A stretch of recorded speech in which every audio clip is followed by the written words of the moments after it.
So this will be, Marty, this will be the new, in Newton, Cellar Peanut Pub. Yep. Where we're at right now. Absolutely. And if I didn't know any better, I'd swear that this space is currently being used for something. Yeah, it is. But not for much longer. These tanks are going away in a matter of hours, really. Yeah, 48. So where are we in Newton right now? We are in the Hizelig brewing facility. So this is where the Hizelig beer is made. Yep. I'm enjoying their Doppelbock. It's so good. It is good. Yeah. Give me a second. Yep. Right, now on to your thing. This is where the new Cellar Peanut Pub is going to be. Correct. Walk us through, because there's a lot of moving parts here. These tanks are getting moved to where? Across the hallway. Oh, of course. Well, that makes sense. Yeah. So this is where the beer has been made, and now it'll be made across the hallway. Just on the other side of that wall is the... Hizelig tap room. See how that works? So you'll have Hizelig right over there, and then you'll have the Cellar Peanut Pub right over here. Yep. And then on the outside, you'll have all that gorgeous beer garden space. Again, this is going to be like a destination where you will come and spend a lot of time. The moving parts fascinates me. That you have time to give us 2 seconds, let alone all the time you've given us this afternoon, it shocks me, because there's a lot of work that needs to be done. A lot of work, yes. And as we're here now, you're watching this in April, the plan is for end of May, early June, everything will be where you want it to be. Yep. So this is where you will... This is where I'll be. Walk me through getting this space. My understanding was that, like, the whole reason that the brewery is even here was you were looking for a space. Betsy was looking for a space for the brewery, and then said, I found another place for a Cellar Peanut Pub. And you said to her, I want nothing to do with another location. That's what I was told. At first, yeah. Yeah, at first, yeah. But Newton. So it wasn't even your idea to do another. No, I was pretty dialed in, focusing on one location. Right. Living in Pella and living about 4 blocks from the pub was a, But then you got here and you saw the potential, and instantly you were in. How long did it take to talk you into having a location in Newton? I talked to the boss, my wife, and I told her I'm in a location that I've never seen before. This is unbelievable. And then we drove up the next day and looked over the location and fell in love.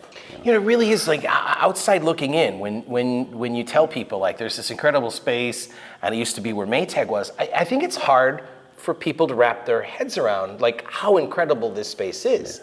Yeah. You would assume that it would be kind of this boring industrial space. It's gorgeous. I didn't know anything about Maytag before I came. Right. And I was like, okay, this is interesting. So talking to the locals and knowing, like, what this space was, and knowing what my old location was, and knowing what the tap room was, it just felt good, to bring back, these old buildings and repurpose them, and just making a craft beer destination was huge. You've talked about both at Pella and here in Newton how important it is for you to be about local. Yeah. That's not just like a catchphrase for you, it's genuinely a very important thing.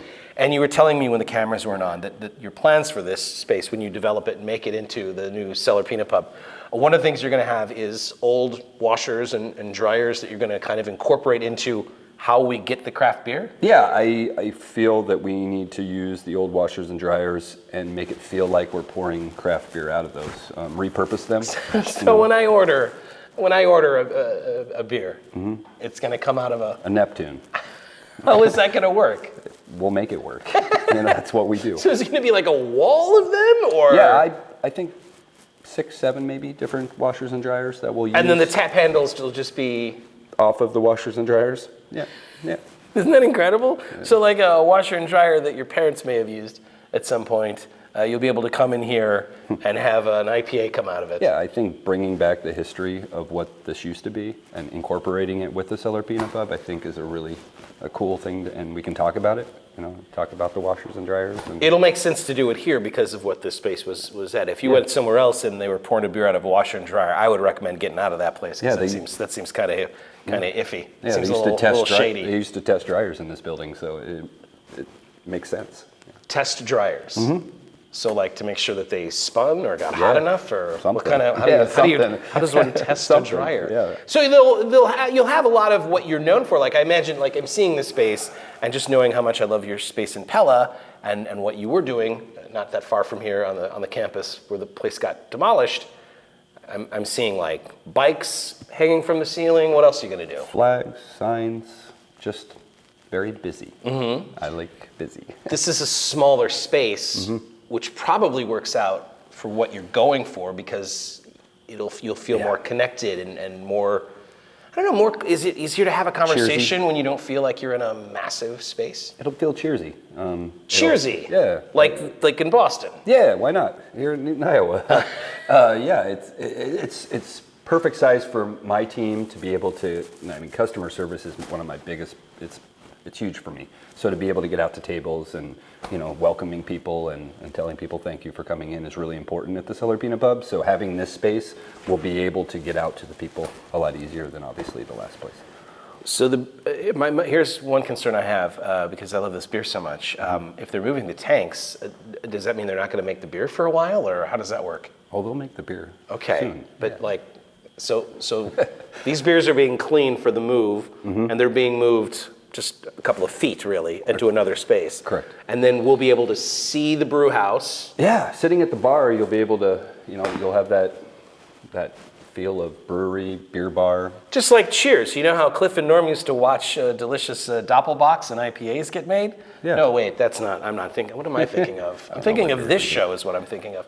So, as far as the destination goes, with the brewery, and then your unique approach to serving and promoting craft beer from all across the world, but really local beer. Yeah. And the beer garden, and the boutique hotel. I mean, when it's all said and done. It's going to be awesome. I mean, it really is. It's going to be awesome. It really is. And now's the point. I promised you that I was going to do this earlier on in the show. And now's the point where I say, would it be okay if we came back when everything's up and running? Please do. We will. Absolutely. We're here in Newton, a story of incredible resiliency. And I'm not just talking about the DeRate show. I'm not just talking about the pandemic. Like, this town gets kicked around a lot. And for whatever reason, you Newtonians, you keep getting up. They're strong. Yeah. They're strong. Right. Yes. Yes. Love being here. Thanks for having us.